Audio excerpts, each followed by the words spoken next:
황교안이죠. 그런데 이제 황교안이를 뽑을 때 그때가 15년 가을인가 그랬을 거야.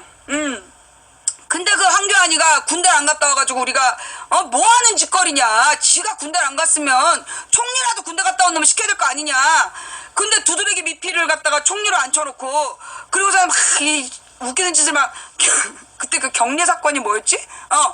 군 식판 반대로 먹고 경례도 지가 먼저 이등병한테서 지가 먼저 경례. 내가 그걸 다 봤다. 내가 진짜 이명박 박근혜 때 이명박 때 어떤 미친년은 무슨 장관 후보인데 오피스텔이 40채인가 되는 거야. 왜 이렇게 집이 많냐 그랬더니 자기는 그저 땅을 사랑했을 뿐이고 그럼 땅 장사나 이년아 이래갖고 이제 내쫓았잖아. 별합을 기본이 부동값 박근혜 이명박 때는 기본이 그 부동산 투기 다 부동산 투기랬어. 그 다음에 전부 다 논문 표절 그 다음에 전부 탈세 그리고 자기 아니면 자기 자손들이 죄 병역 면제 병역 면탈 그 다음에 위장 전입 안 한 애가 없었어. 박근혜 이명박 때 그랬어. 그래놓고 지금 자기네들은 땅 투기하고 강남의 학군 때문에 그래놓고 그 저기 뭐야 맹모 삼천지교라고 교육 때문에 강남으로 이사간 걸 봐줘야 된다고. 야! 옛날에 그 노무현 정부 때는요 위장 전입 한 건만 가지고 장관 날렸어. 위장 전입 한 건만 가지고 장관을 날렸는데 그 기준을 주장한 게 박근혜였어. 박근혜가 그 뭐 위장 전입 이런 거 있으면 단 한 건도 용납 못 한다고 뭐 주민등록법은 무슨 5년 이하의 징역에 처해지는 중죄라고 막 지랄을 하면서 그때 위장 전입 한 건으로 막 빼놓고 이명박 박근혜 때는 기본적으로 위장 전입은 다 했어. 안 한 애가 없었어. 안 한 애가 한 명 정도 있어. 아니 없었어. 이명박 박근혜 때 위장 전입 안 한 애가 없었고 이명박 때도 그랬어요. 전부 다 부동산 투기, 논문 표절. 그 노무현 때 교육부 장관이 자기 논문 인용했는데 인용 표시 안 했다고 논문 표절이라고 잘라냈어. 근데 그냥 박근혜 이명박 때는 그냥 전부 다 남의 논문 갖다 붙이는데 그냥 전부 다 통과시켜줬다니까? 이명박 박근혜가? 지네가 숫자가 많다고? 예. 그 몰랐죠? 그랬어. 그 내가 얼마나 어이없었겠니. 지금 이낙연하고 뭐 강경화더러 무슨 거짓 해명이 어쩌고 저쩌고 지랄하지 말라고 그래. 그때 그거 진짜 기사들 좀 찾아봐봐. 이명박 박근혜 때 장관 후보들이 난리도 아니었어. 그러면서 막 그 세금 탈루 혐의 세금 냈더만. 난리도 아니었어 이명박 박근혜 때는. 그래놓고 지금 황교안하고 강경한테 지랄하는 거 보면 어이가 없어. 그러니까 내가 볼 때 자유당도 지들도 쪽팔리는 거야. 니들의 과거를 내가 알고 있다. 망치분이 두 눈 시퍼렇게 뜨고 있잖아. 지들이 과거에 무슨 짓을 했는지 다 알고 있는데 그러니까 이제 그냥 불참한다 그러고 막 와서 난동 피우고 미친놈 지랄하듯이 그러는 거야 지금. 지들도 부끄럽거든. 그 새끼들 과거에 무슨 짓을 했는지 다 기억해.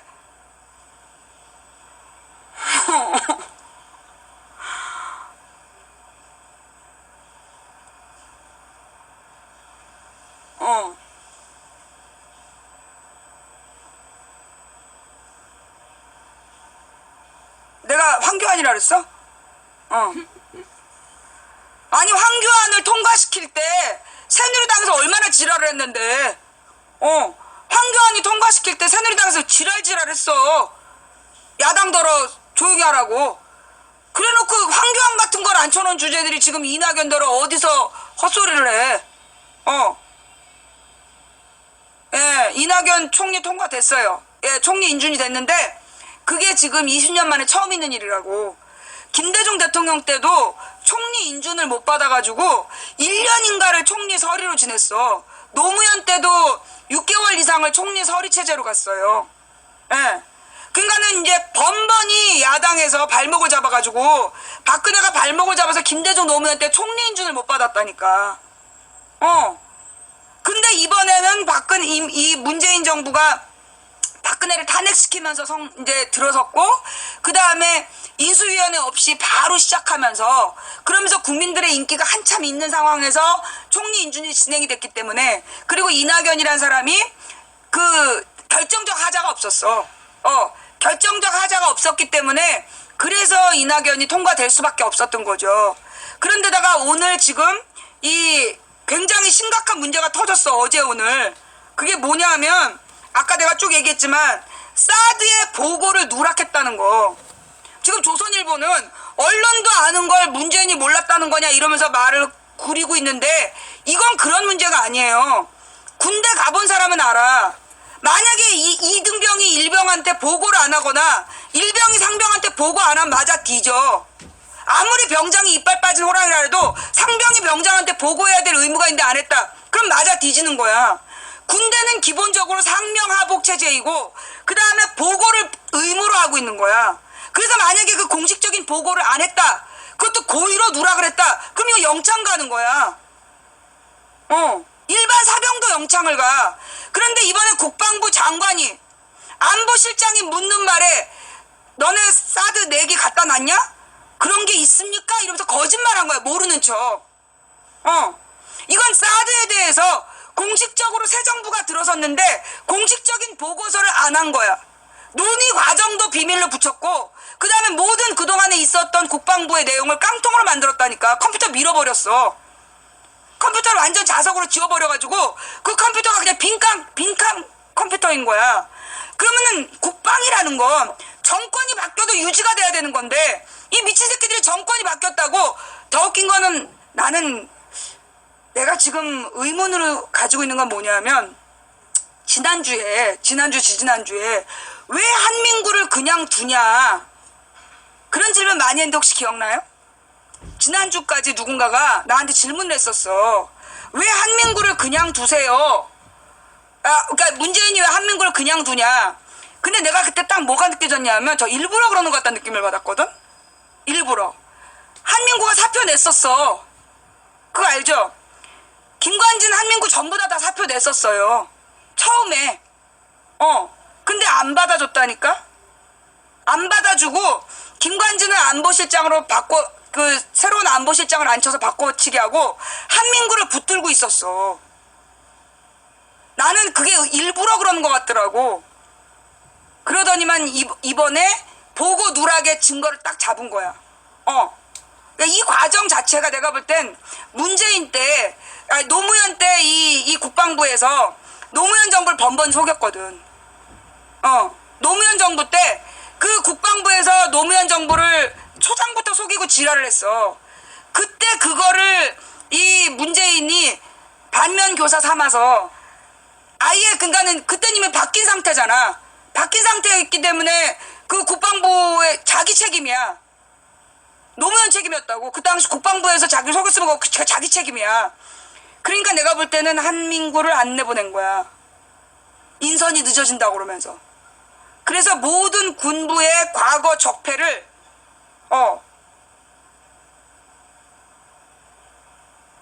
소설이야. 믿었어? 아니 소설이야. 그런 거 아닐까라는 소설. 뭐 이게 저기 문재인 진짜 그랬다는 얘기가 아니라 에이 설마 문재인이 그랬겠어.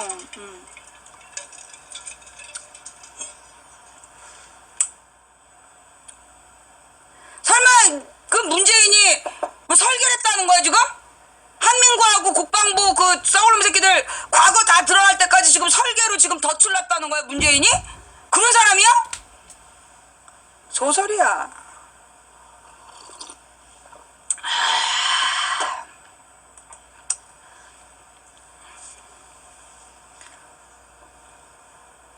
아이씨. 자, 좌우지간 그래서 이제 사드 문제가요. 근데 이게 국방부 장관이 지금 대통령을 속이고 제대로 보고가 누락됐잖아. 이거 군법회의에 회부돼야 돼요. 군사재판에. 군법 위반이야. 한민구가 지금 군법을 위반했다니까? 지금 한민구가 내가 볼 때는 지금 굉장히 심각한 상황에 놓인 거야. 한민구뿐만이 아니야.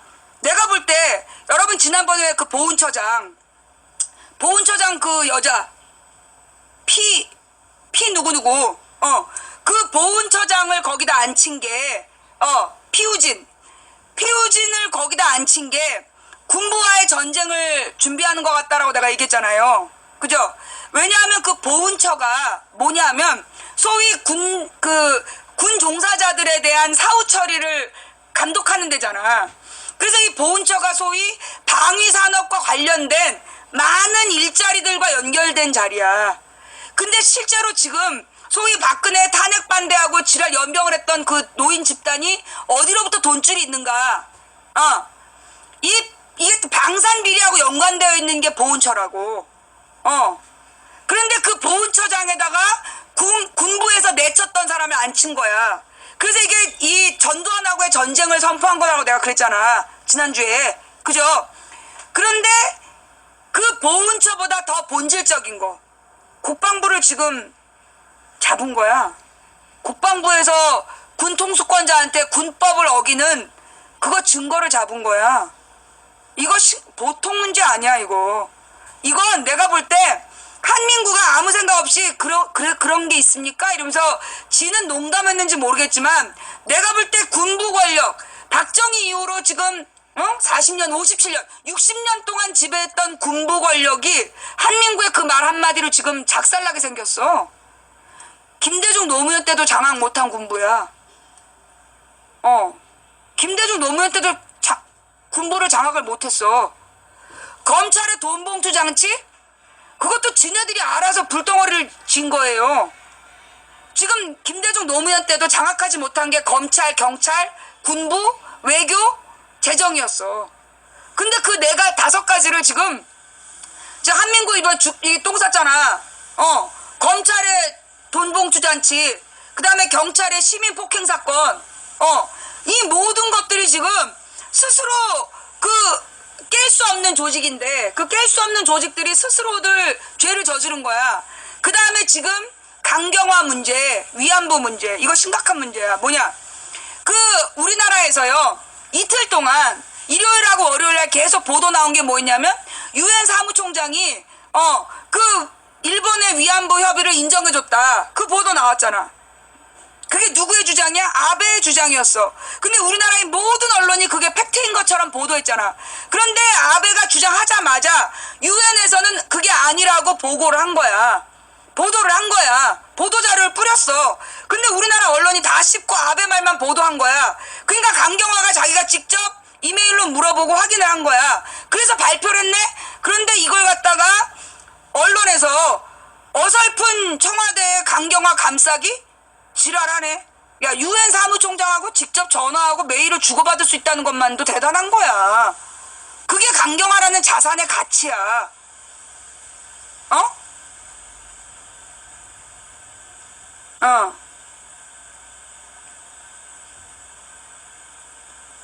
강경화가 유엔 사무총장하고 직접적으로 다이렉트로 연결이 된다는 거, 그것만으로도 엄청난 자산이라고.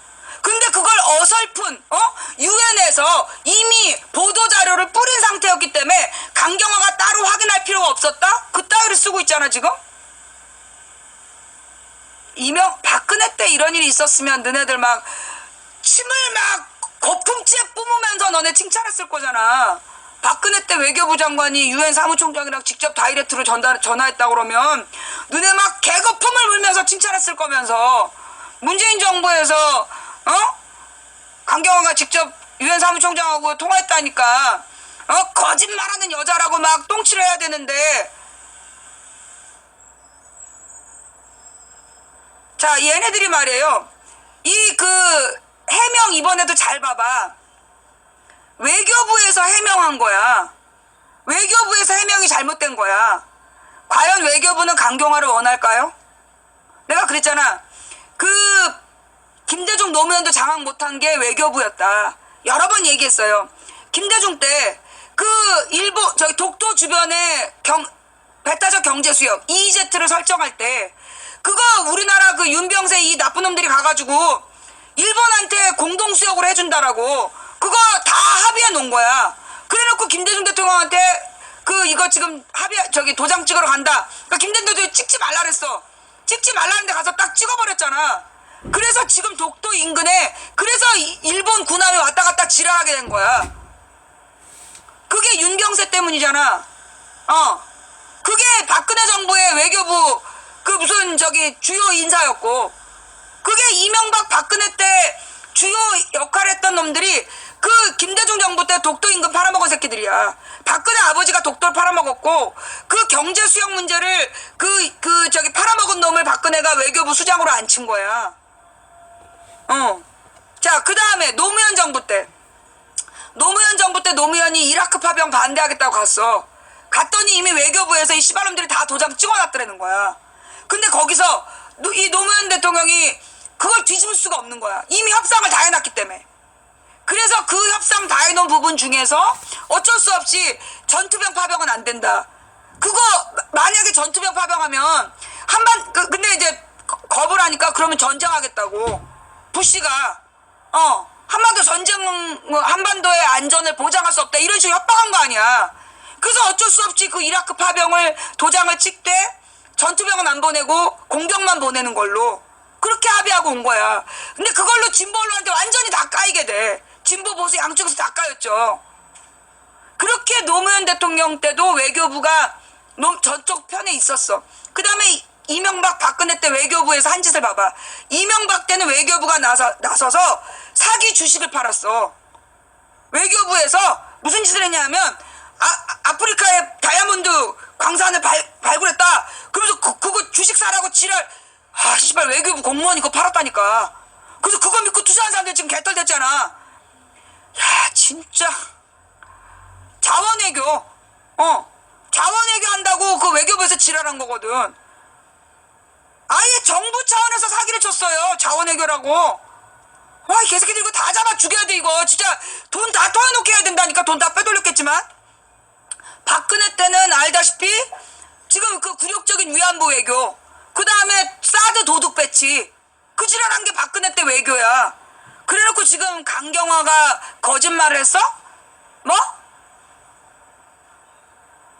한번 해보자는 거지, 너네. 오늘은 내가 이제 시간이 없으니까 이 정도로 약식으로 하는데, 너네 강경화에 대해서 물고 늘어지면 이명박 박근혜 때 너네 장관들의 과거 기록 우리 저기 함께 읽는 뉴스에 많아. 하나하나 다시 읽어줄까? 이 시탱이들아. 이 새끼들 이거 진짜 이 기자들도 이게 지금 들어온 지 얼마 안 된 기자들이라서 잘 몰라. 너네 그 저기 장관 이거 문재인 정부의 장관 청문회 그거 기사 쓰고 싶으면 과거 이명박 박근혜 때 장관 총리 후보들이 무슨 짓거리 했는지, 그리고 그때 자유당이 무슨 짓거리 했는지 자유당 바른당 분명히 너네 다 읽어보고 써. 예. 자, 잠깐만요.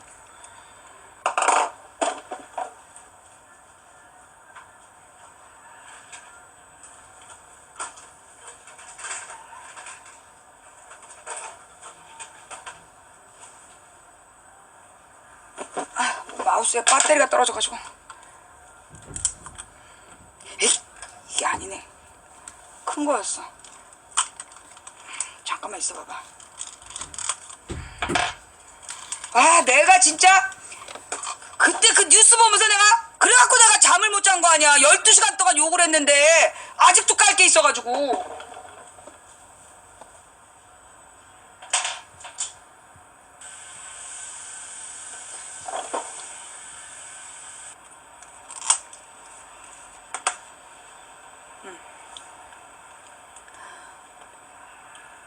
내가 그때 얼마나 고생했는지 알겠지? 야, 지금 내가 이 강경화에 대해서 자 여기 이거 한번 봅시다. UN 구테르스 위안부 합의 언급하지 않았다. 이게 언론에서 이 UN 사무총장이 사고 쳤다고 다 그렇게 보도했잖아. 거짓말이었어? 지금 우리나라 언론도요, 지금 이 외교적으로 그 일본 놈들의 말에 지나치게 의존하고 있다는 거야. 아베의 일방적인 주장을 확인도 안 하고 그냥 퍼뜨린 거야. 예, 한일 위안부 합의에 대해서 언급하지 않았다. 예, 이 안토니오 구테우스 유엔 사무총장이 한일 위안부 합의 지지 발언 논란과 관련해 유엔은 30일 한일 합의에 대해 언급하지 않았다라고 재차 해명하며 진화에 나섰다. 30일의 교토통신과 스푸트니크 통신에 의하면 스테판 두자릭 유엔 대변인이 30일 기자회견에서 구테우스 사무총장이 아베 신조 일본 총리와의 회담에서 한일 위안부 합의에 대해 언급하지 않았다라고 강조했다. 두자릭 대변인은 이어 구테우스는 한일 양국이 위안부 문제에 대해 해결의 성질 및 내용을 결정한다는 원칙에 찬동한 거다. 한마디로 한일 양국이 위안부 문제에 대해서 스스로 합의를 해라. 그 원칙에 찬동한 것이지 한일 합의에 대해서 구체적인 입장에 대해서는 명확히 하지 않았다. 한마디로 지금 아베가 자기가 위안부 협상 잘했다라고 인정했다. 그 말이 아니라는 거야. 한일 양국이 위안부 문제를 해결하는 주체인 것에 찬성하는 입장을 표명한 것일 뿐 위안부 합의에 대한 찬반 입장은 밝히지 않았다는 것이다. 앞서 지난 27일 아베 총리는 이탈리아 타오르미나에서 열린 주요 7개국 정상회의를 계기로 구테우스 총장과 10분간 개별회담을 했다. 회담 후 NHK 등 일본 언론은 일제히 구테우스 총장이 아베 총리에게 한일 위안부 합의 등을 지지하며 환영한다는 입장을 나타냈다고 보도했다. 일본 정부 대변인인 스가 요시히데 관방장관도 29일 기자회견에서 아베 총리와 구테우스 사무총장이 위안부 합의에 찬성 의사를 표명했다고 주장했다. 스가 장관은 아베 총리가 한일 위안부 합의 실시의 중요성을 지적했고 상대방의 찬동을 나타내는 동시에 환영한다라고 말했다라고 그러니까 구테우스는 그러니까 상대방이라고 표현한 거야. 구테우스라고 직접 고유명사를 얘기하지 않고 상대방도 찬동을 나타내는 동시에 환영한다고 말했다라고 강조했다. 하여튼 이 썩을놈 새끼들 진짜 이 사기꾼 놈 새끼들. 유엔의 수장이 위안부 문제와 관련해 일본 측의 입장에 손을 들어줬다는 일본 언론 보도 및 정부 주장에 잇따르면서 논란이 확산되자 유엔은 곧바로 성명을 발표하면서 진화에 나섰다. 두자릭 대변인이 이튿날 성명을 통해 구테우스 총장은 위안부 문제는 한국과 일본 간의 합의에 따라 해결해야 된다고 말했을 뿐 합의 내용에 대해서 언급한 바 없다. 그간의 한일 위안부 합의와 관련해서 반기문 사무총장이 평가한 것이라며 재협상의 거부 의사를 피력해온 만큼 반기문이 이 협상 잘한 거라고 얘기했었잖아. 위안부 협상. 구테우스 총장을 만나 위안부 합의에 관한 찬성 의사를 유도하려는 목적이 있었을 것으로 보인다. 이와 함께 일본 정부가 의도적으로 위안부 합의 문제와 관련해 자국에게 유리한 쪽으로 사실과 다른 내용을 흘린 거 아니냐는 의혹도 일고 있다. 한마디로 이 아베가 가짜뉴스를 뿌린 거야. 무엇보다 유엔에서 2주 전인가 위안부 합의가 잘못됐다고 공식적으로 다시 발표했어요. 그죠? 예. 그래서 구테우스의 발언이 그 유엔 내부의 의견하고도 다르다. 그래서 지난 주말에 막 구테우스 욕을 막 했잖아, 사람들이. 근데 그게 거짓말이었다고. 자.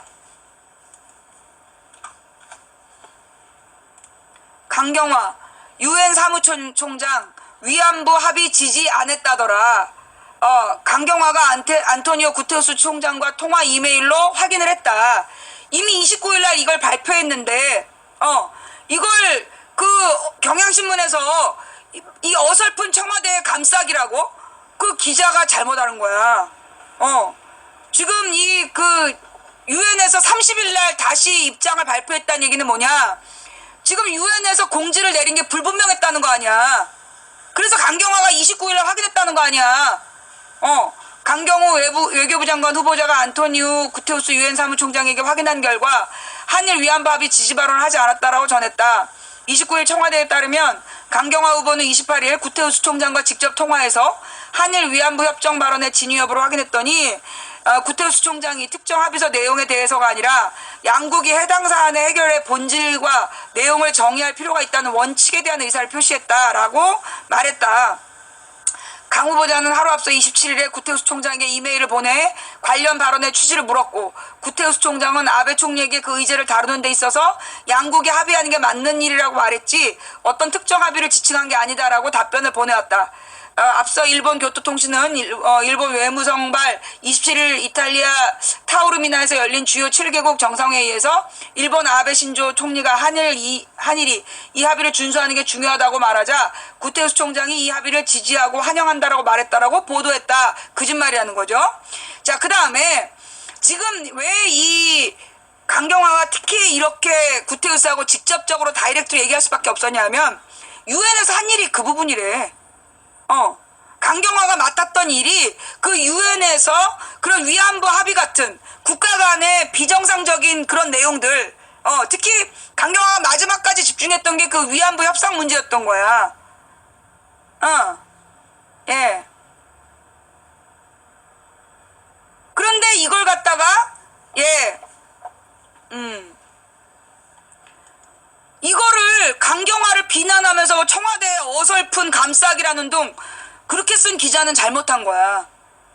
그건 어설픈 감싸기가 아니라 너네가 몰라서 그러는데 우리나라 외교부가 유엔에서 이렇게 직접적으로 유엔 사무총장하고 이렇게 직접적으로 이야기를 할 수 있는 거 이거 드문 일이야. 반기문이가 유엔 사무총장 할 때도 그때는 어땠냐? 유엔 사무총장의 국제적인 위상이 너무 떨어져서 다른 나라에서 유엔 사무총장을 사람 취급을 안 했어. 반기문 때는.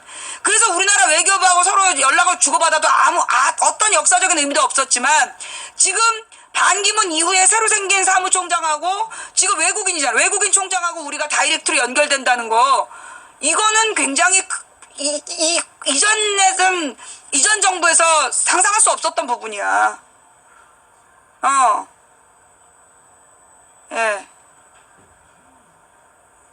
자.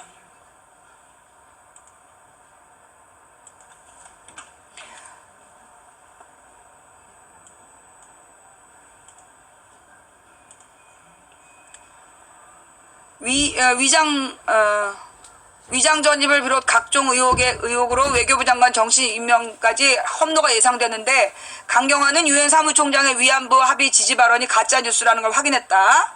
예. 강경화 외교부 장관 후보자가 일부 일본 언론이 보도하는 유엔 사무총장 위안부 합의 지지 발언이 가짜 뉴스임을 밝혔.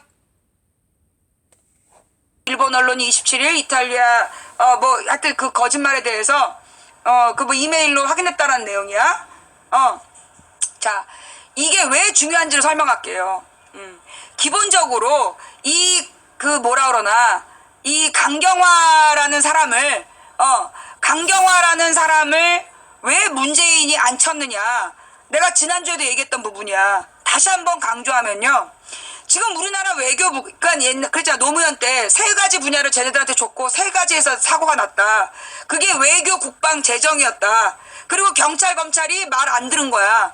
그래서 노무현 정부 때 그 경찰의 과잉 진압으로 농민이 죽고 그랬었던 거란 말이야. 그리고 검찰이 그때 기억나죠? 평검사랑 토론하는 거 생방송으로 할 때 검사들이 똑같은 질문 수십 번 하는 거. 그러니까 노무현 대통령이 나중에는 이쯤 하면 막가자는 거죠. 그러면서 웃었던 사건. 다음날 조선일보는 이쯤 하면 막가자는 거죠. 막 나가는 노무현 막말 이러면서 나왔다니까. 그때도 검찰을 잡지 못했어. 그래서 노무현이 검찰하고 경찰을 완전 장악을 못한 상태였다고. 그래서 지금까지 욕을 먹었고, 그리고 그 당시에도 외교부가 문제가 있었는데 그 왜 그랬냐. 이게 이승만이가 지가 되게 외교관이라고 미국에 가서 뻥을 쳤잖아. 이승만이가 미국에서 자기의 인맥을 넓힐 때 지가 대한민국 임시정부 외교관이라고 뻥을 쳤단 말이야. 그러면서 이승만 박사라고 막 이름을 팔고 대통령이 됐잖아. 그래가지고 부인도 외국인이었고. 근데 이 이승만이가 국제적인 사기꾼이었던 거란 말이야. 그러다 보니까 우리나라의 외교의 바탕이 안 돼 있었어. 그러다가 우리나라의 근본적으로 외교가 잘 안 됐던 이유가 1905년에 을사늑약과 연관되어 있어요. 1905년에 을사늑약으로 일본이 우리나라의 외교권을 뺏어버렸잖아. 그리고 난 다음에 우리나라의 모든 외교적인 소양을 다 죽여버린 거야. 그런 상태에서 이승만이가 1904년에 미국 가가지고 거기서 지가 외교부인 거 구미 외교부니 뭐니 이런 지랄 연병을 하면서 우리나라 외교의 역사를 망쳤고, 그게 대통령이 돼갖고 13년 동안 깔고 앉아갖고 망친 다음에 그 다음에 박정희가 대통령이 됐잖아.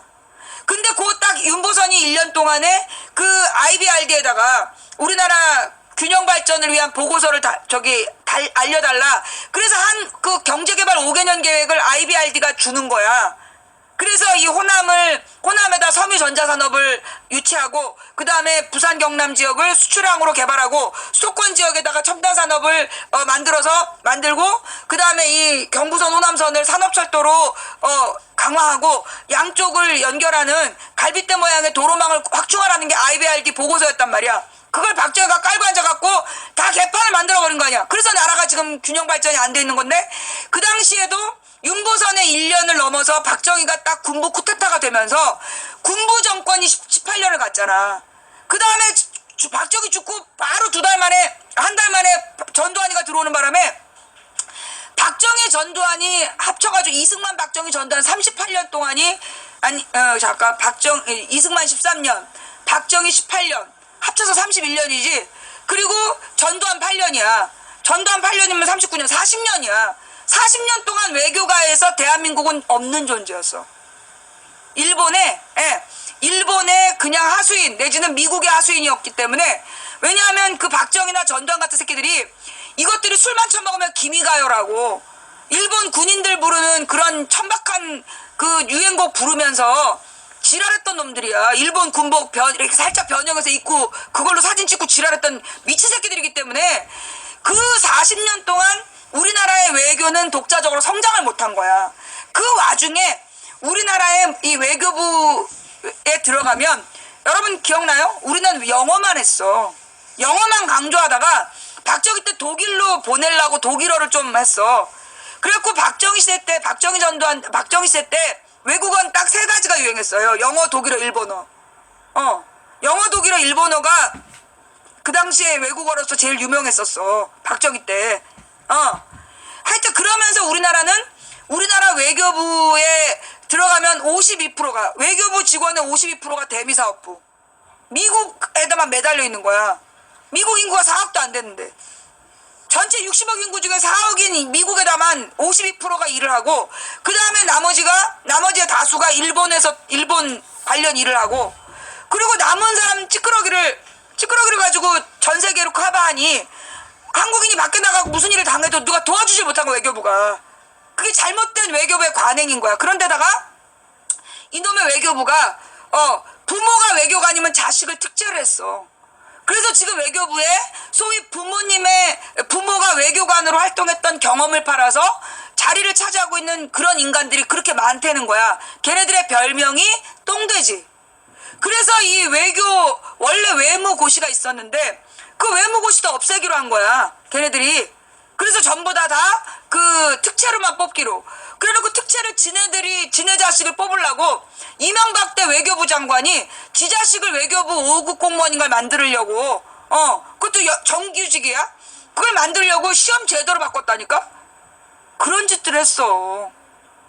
그런 짓들 했어. 그런 놈들이 지금 강경화한테 뭐 어쩌고 저쩌? 야, 나는 이번에 이 강경화에 대해서는 우리 국민들이 반드시 통과시켜야 된다고 봐요. 예.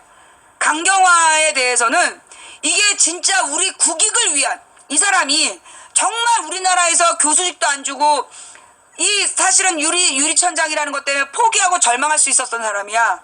근데 이 사람은 거기 머물지 않고 자기가 직접 그 유엔에 공지글을 보고 유엔에 이력서를 내가지고 그렇게 취직한 여자야.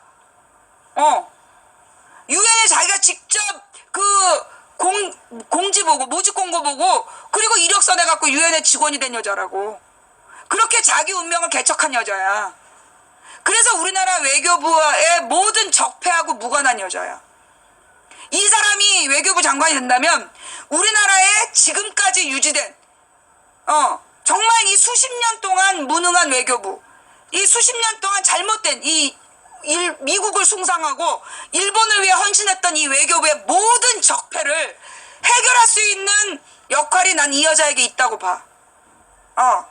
그러니 지금 기자들이 또는 언론사에서 이명박이 뿌린 씨앗들이 지금 강경화에 대해서 오만 개지랄을 다 떠는데 국민들이 중심을 잘 잡아야 된다. 외교부의 별명이 매교부였어. 매국부. 나라를 팔아먹는 새끼들이었다니까. 이제까지 대한민국의 국익을 위해 일하지 않았던 외교부야. 그 외교부를 바로잡을 수 있는 기회가 지금 온 거야. 반기문이니 송민수니 이런 것들이, 여러분 봐봐요. 송민수 하는 짓 봐봐. 그 당시에 북한 인권 문제에 대해서도 정말로 한반도 통일이라든가 진짜 외교적인 입장이 아니라 일본의 지시에 따라서 그 UN 인권 결의안에 찬성해야 된다고 그 지랄하다가 그 노무현 정부에서 까인 게 그게 송민순이야. 반기문이 어땠냐고. 저기 한반도 평화를 위해서 저기 UN 사무총장 보내놨는데 반기문 10년 동안 대한민국은 하루도 전쟁 위험에서 벗어난 적이 없었어. 그래놓고 어디서 UN 합의문을 무시하고 UN 결의문 무시하고 대통령 출마한다고 지랄하다가 국제사회에서 제재당해가지고 못 나온 거 아니야. 그런 놈들이 대한민국의 외교부를 담당하고 있으니까 국익을 위한 외교가 없었던 거야.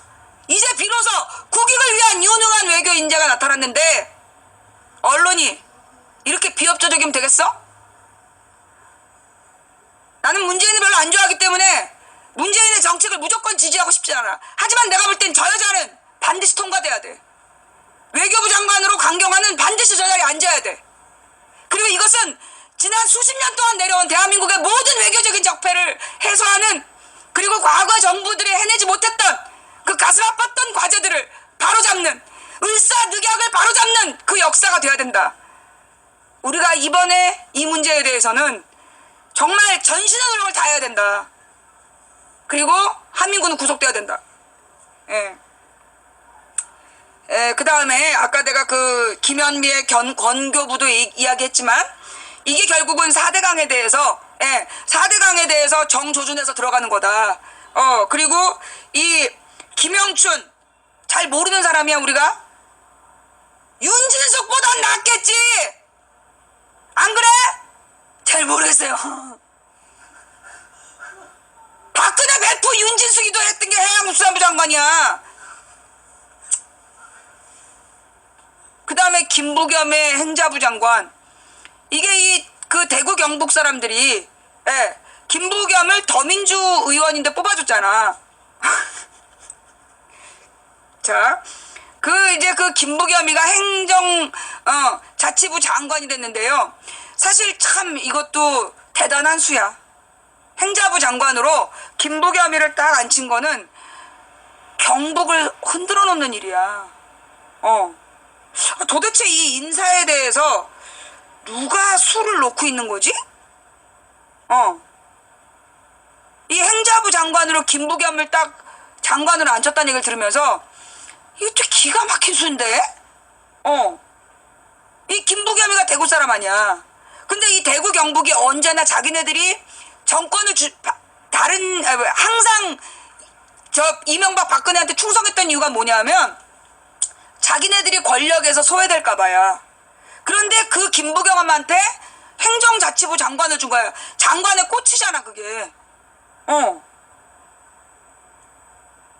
김부겸한테 이거는 선거 때 잘했기 때문이 아니라 내가 볼 때 김부겸의 가치야. 더민주인데 당신들이 밀어줬잖아. 당신들이 밀어준 김부겸에게 행정자치부 장관을 맡기겠어. 행정부의 꽃이야 거기가. 실무. 그래서 이 대구 경북이 문재인 정부가 민주당 정부이지만 결코 권력에서 소외되지 않는다는 걸 보여주는 거야. 이건 내가 볼 때 노무현이 김천에다가 그 혁신도시를 던진 것만큼 이거는 엄청난 수를 지금 던진 거야. 자, 대구 경북의 반응이 이 의미를 제대로 알고 있는지, 김부겸이라는 카드가 행정자치부 장관으로 온다는 게 대구 경북의 어떤 의미인지를 제대로 아는가. 그 다음에 김영춘이가 부산이야. 부산이 사실은 이 옛날부터 여기가 해운업의 중심지 아니야. 그 해양수산부 장관으로 부산 의원을 김영춘을 준 거예요. 그러니까 이 부산이 중심이 된 다시 바다로 가는 제국, 오늘 바다의 날이라며 바다로 진출하는 대한민국의 꿈을 김영춘을 통해 꾸겠다. 그러면서 지금 부산 사람들한테 지금 뽕을 놓은 거지. 이 문재인이 이거 수상해. 이 문재인 생각일까? 문재인이 이거 도대체 이거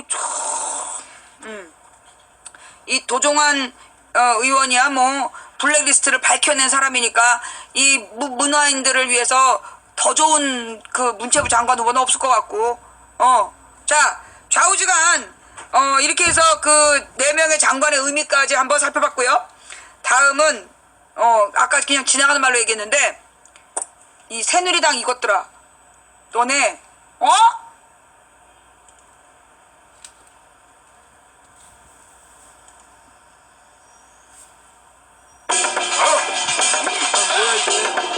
어떤 상황에서도 카스! 넌 카스 때문에 산 줄 알아. 황궁화호입니다. 네, 자. 카스라이트! 광고가 갑자기 떠가지고, 무슨 얘기를 하고 싶었냐면,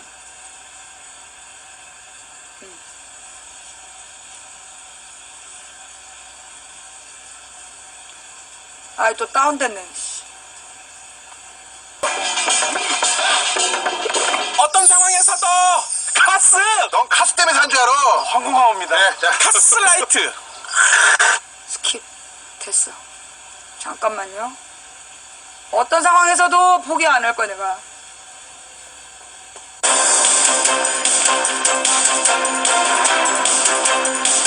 김현정의 뉴스쇼 2부 출발합니다.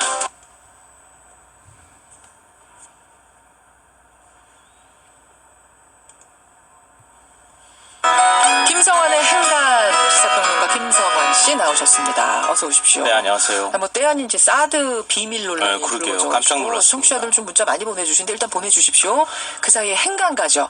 행간. 오늘이 아주 중요한 날인데요. 1년 전에 네, 당시 5대 개혁과제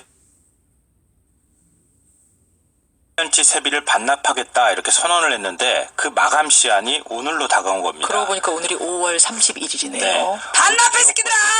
이행시 1년치 세비 반납하겠다고 약속했던 의원들, 이 뉴스 행간을 좀 살펴볼까 합니다. 5대 개혁 과제를 우리가 이행 못하면 여러분 1년치 세비를 국회로 잡으러 가야 돼, 이 반납합니다. 네, 그런데 어제 약속 시한을 하루 앞두고 법안을 어제 발의를 했어요. 두 건을 발의를 했는데요. 그러니까요. 먼저 1년 전에 어떤 약속을 했는지부터 말씀을 드리는 게 순서일 것 같은데요. 네. 예, 작년 3월 15일이었습니다. 당시 새누리당 의원들이 신문 전면 광고로 계약서를 한 장 실었는데요. 그렇죠. 이 서명일로부터 1년 이내 5대 개혁과제가 이행되지 않을 경우에 1년치 세비를 국가의 기부 형태로 반납하겠음을 엄숙히 서약한다. 뭐 이런 예. 내용입니다.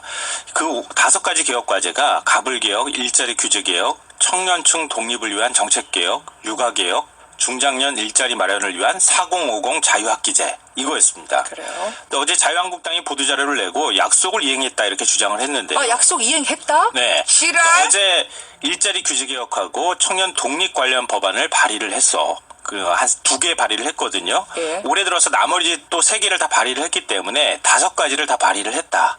그러니 약속을 이행한 것이다. 이렇게 주장을 했습니다. 법안 발의는 하지 않았느냐. 네, 약속 네. 이행한 거다. 그러니까 인터넷 반응하고 네티즌들 반응은 뭐 비난 여론이 빗발치니까 허겁지겁 법안 발의한 것 아니냐 이런 얘기가 있고요. 네. 법안 발의가 아니라 개혁 과제를 이행한다고 하지 않았느냐. 그러니까 이행이 과연 발의까지인가. 이건 약속 얘기 아니다. 이런 그것도 이제 하네요. 지적이 나오고 있습니다. 물어내, 이 새끼들아!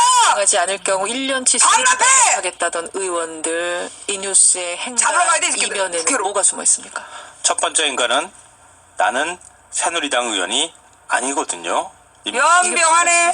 당시 계약서에 서명했던 의원들 56명이거든요. 다 새누리당 의원들이었습니다. 예, 예. 20대 총선에서 당선된 현역 의원이 32명인데요. 아. 지금 이 의원들의 소속 정당을 보면 자유한국당이 26명, 바른정당이 6명입니다. 새누리당은 없어졌다. 이미 야, 최순실이가 최서원으로 개명했다고 최순실이 아니냐? 이 순실 같은 놈들아! 없어진 아유, 정당이거든요. 설마 이렇게 해명하는 의원이 있어요? 애초에 그중에? 그렇게 얘기했어요. 자유한국당 측이 야. 새누리당은 없어졌다. 계약도 의원 각자가 다 한 거다. 아하. 이렇게 얘기를 했거든요. 근데 의원들도 거꾸로 또 당 차원에서 하자고 해서 한 거다. 이렇게 주장을 했습니다. 개별 의원들은 네, 뭐 하자고 하니까 한 거죠. 뭐 이렇게. 네.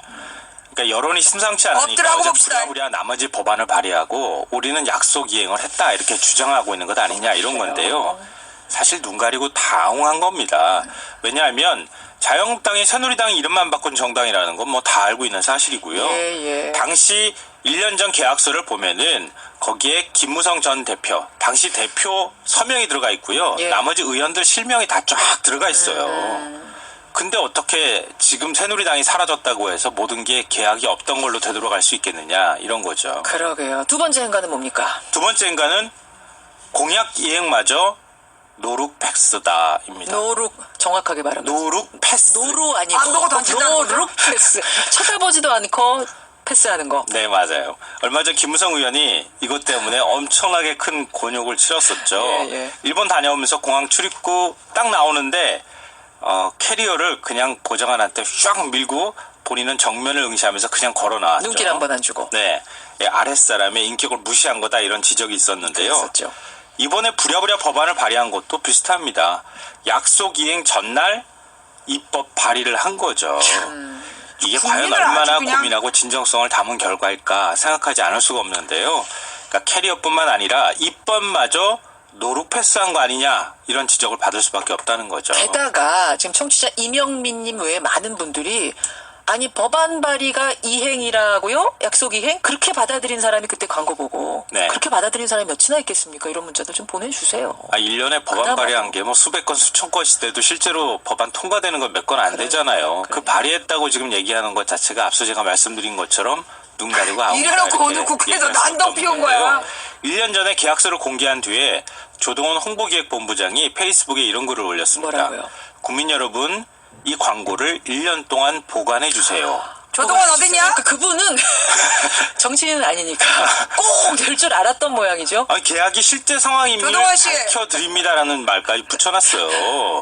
지금 이분은 정치권 떠났습니다. 네, 조동원 맞아요. 씨. 그 떠난다고 될 일이야? 당과 바른정당 책임을 져야지. 20% 안팎 정도 되는데요. 예. 이러고도 당 지지율이 한 30%, 40%까지 올라갈 걸 기대한다? 이게 국민들한테 과연 얼마나 호소력이 있을지 모르겠습니다.